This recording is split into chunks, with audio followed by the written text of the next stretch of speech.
Hey guys, stop this song. I'm sorry I haven't done any more videos in a while. Just the schedule. So I decided to do back-to-back videos.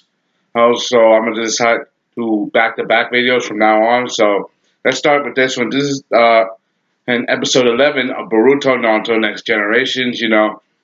Episode 11. This was a very a good episode. I really liked it. And it continued with what happened last time. We thought that the class rep and those other two girls were, all done for. Turns out that how they managed to make it out alive, Naruto managed to save them, which is a good thing. I really enjoyed how they did it. The episode was pretty good. Uh, Everybody surrounding the class rep seemed to got the worst of it. She's bedridden right now. And she has this bad, it looks like she has a concussion. And, and it also begs the question, what is her future? And no one spoiled it for me. No one spoiled it.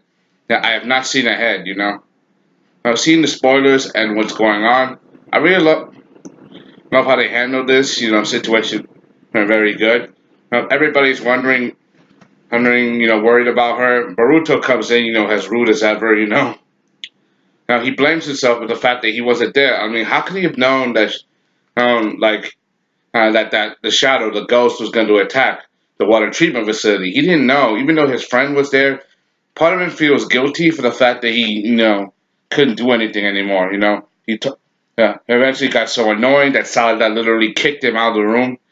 Which is pretty funny seeing Salada as a boss, seeing how she takes charge and stuff. He talked to Naruto. Naruto talks with Mitsuki Shigadai on what to do next. They have to find out how to handle this situation because they don't know how they can deal with this. Because one of their friends got hurt. So far it's been like people they haven't known, but some people have recovered from it. Like Middle Lee, it just not out, but one of them's in the hospital now. So Boruto's determined. But Naruto, he comes in. He has a word with Boruto. He takes him to like this special room where one of the people who got affected is being treated, who got hurt by the ghost. How he drags him like by his ear, like a parent, like come here, young man, which is like very parent-like. Like to show him that this is not for kids anymore. Seeing how this guy is so messed up, having his life energy drained. It looks like that Sakura is the one that's got Sakura is one of the doctors that's like treating the guy. Which is impressive. Like seeing I being treated by Sakura. Seeing how she's the one who's dealing with him. But he's trying to let him know that this is not for kids. Like you shouldn't play detective anymore. By saying that's the reason why I should do this. Like just let us get involved, but he doesn't want to. Like Naruto, he wants to protect the village, but he also wants to keep his son out of trouble. If he goes looking for this, he's gonna come looking for trouble. All these kids are in danger, and his classmate got hurt, and so he can't just let this and be up to kids until out of nowhere Shino comes and he defends these kids. Shino comes and defends them. Stands up for them, letting Naruto know that the next generation of ninjas are here. Like these kids, they may not be ready, but they know they can handle it. Kind of reminds me of how Kakashi in his wisdom. When he comes in, he defends these kids.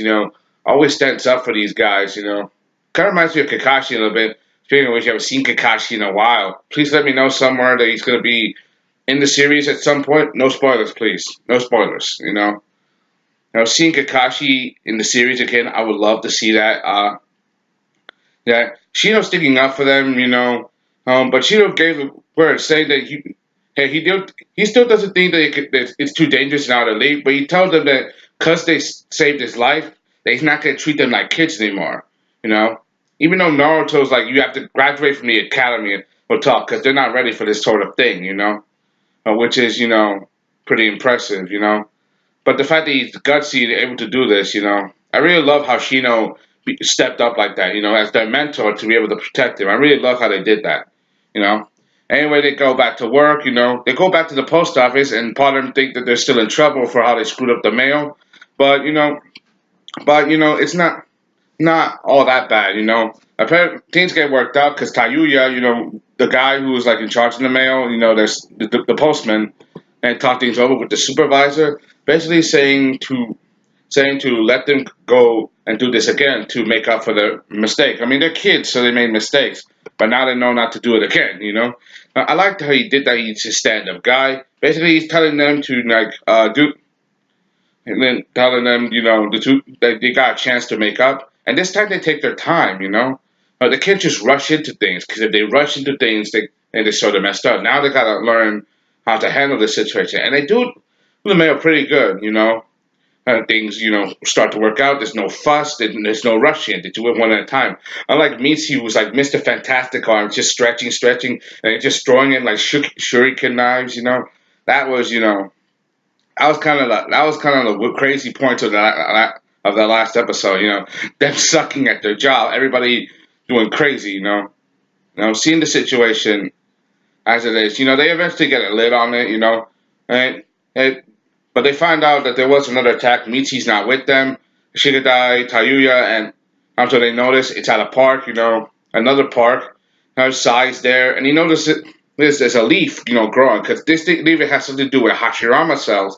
That means wood style, and and it's connected to the foundation of all people, And I see that Sai is determined, he's very, very determined to stop this, because remember, he was a part of that group for a long time.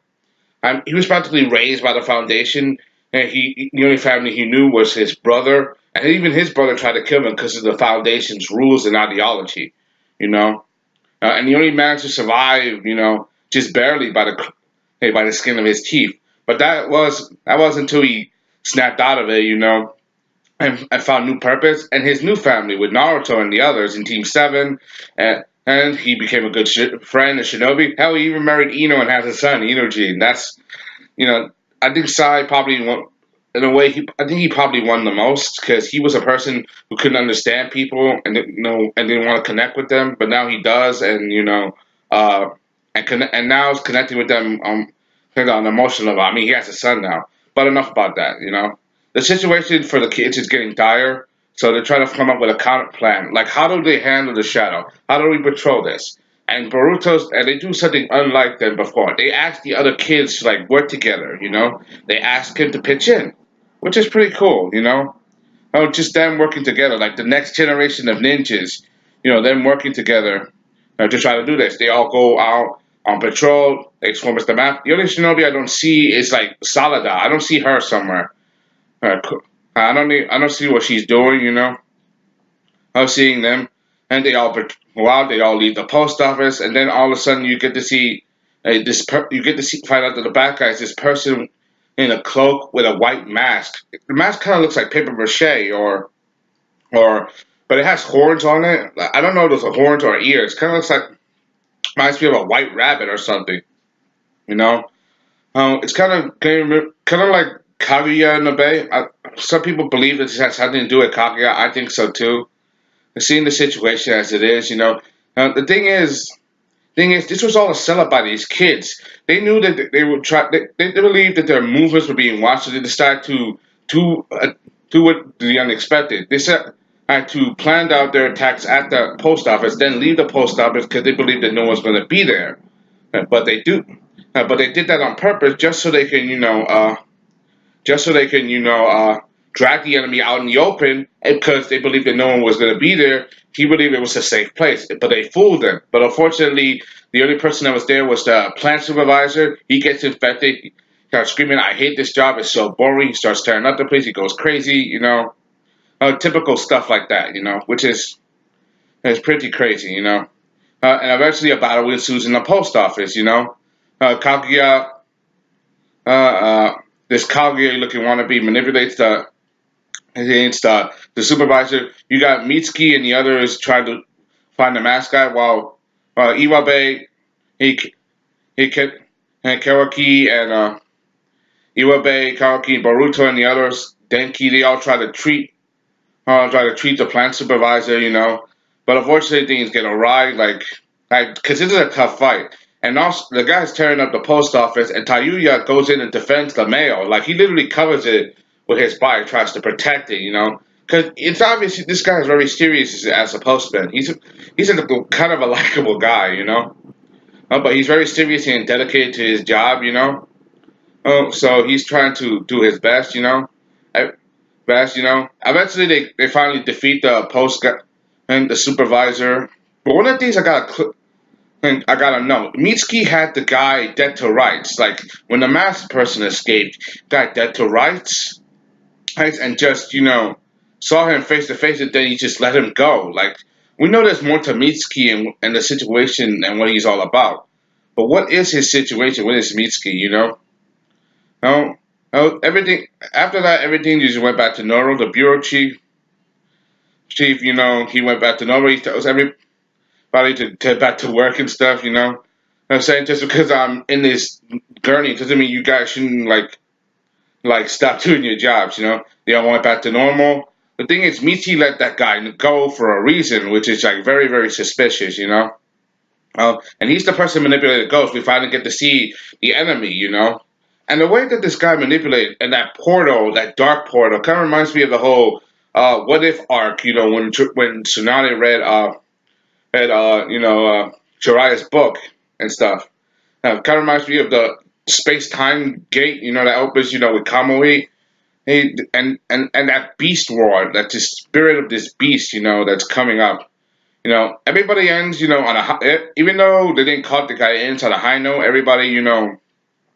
Gets back to work. They all work together in the post office. Even the ones that didn't that didn't do the job. Like how Iwabe is complaining as hell. Trying to do this, but then it ends. With that chakra beast. I'm saying that the possibility of the Hashirama cell was our opening and negative chakra. This white tiger ape looking thing. It looks like things are getting crazy. In the series. And this is just episode 11. I'm gonna do episode 12 next. And this was a good episode. I liked it because it continued off last time, even though last time it ended in such a bad way. But it also lets people know what's coming next. Everybody working together. I mean, these are the future ninjas. These are the future ninjas of Naruto. Say what you will, some people are starting to criticize the series a little bit, but it's pretty good so far. It's having such a great run. For me, I like it. I don't hate the show. I just want to see. They're probably not going to reach 500 like Shippuden, or probably 200 like Naruto did, but they're probably going to be, probably reach its own. Probably going to do their best. Just hope their best is not super cheesy, and also not do like what Dragon Ball Super did when they retold the movie. The manga did that too. They're probably going to try to retell the movie on the series, and that means it's going to be like freaking 10. It's going to be like 20 plus episodes of retelling the same story over and over again with some new content, which is going to be like boring fest. If that happens, I'll probably lose interest. Anyway, that's all I got to say. Hope you enjoyed. Thanks for watching. Subscribe. Thank you. This is Boruto Naruto Next Generations, episode 11. Bye.